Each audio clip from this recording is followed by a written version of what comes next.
What I think is best practice is setting your goal high. And in order to do that, you have to basically do one mental trick, which is a bit of a different setup for today's video, but you got to improvise. The airline that I took on my vacation lost both of my check bags, and that was all of my camera gear. And we still haven't been able to contact support, unfortunately. Thanks, Spirit Airlines.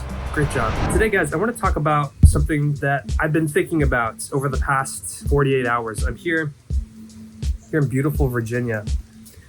You guys can see there's an amazing view right on the lake, and it just puts into perspective the levels of wealth. When most people think about what a lot of money is, they'll probably say, oh, like $10,000 or $100,000. But there's people that are living on the same planet as you and I that are making well over 10 million, 20 million, 100 million bucks a year. And so what I think is best practice is setting your goal high. And in order to do that, you have to basically do one mental trick, which is setting the barometer for what you view as a lot of money and what you view as a lot of success very high. And so what that means is if you think that 10,000 bucks is a lot of money, then you're automatically going to assume by association that $1 million or 10 million bucks or 100 million bucks is so out of reach and you can't even fathom it, that it's going to make it more difficult for you to ever earn it in the first place. So for me, I know that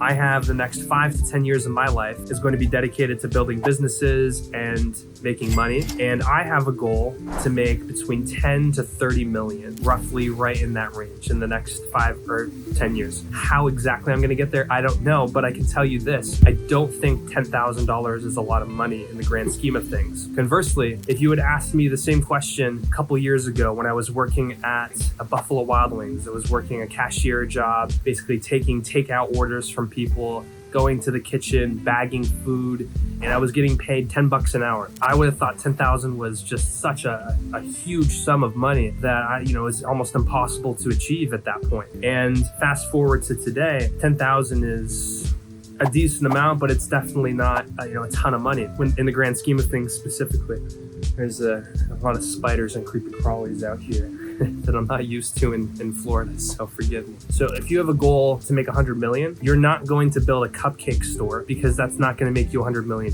right? Whereas somebody whose goal is to only make 6 figures, maybe you want to open up a cupcake store because that's going to make enough for you to live off of that kind of income. And so when you set the only possible outcome to be up here, then it constricts the amount of opportunities that you're going to throw yourself at.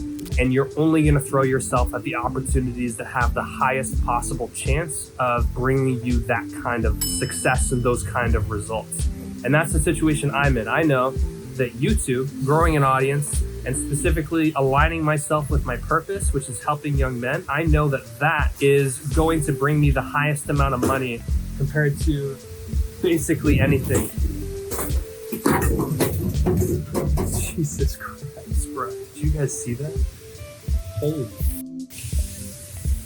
Yo, I don't know how the hell that just happened, but all right, I think we're gonna end the video on that. Crazy win today. All right, take care, guys.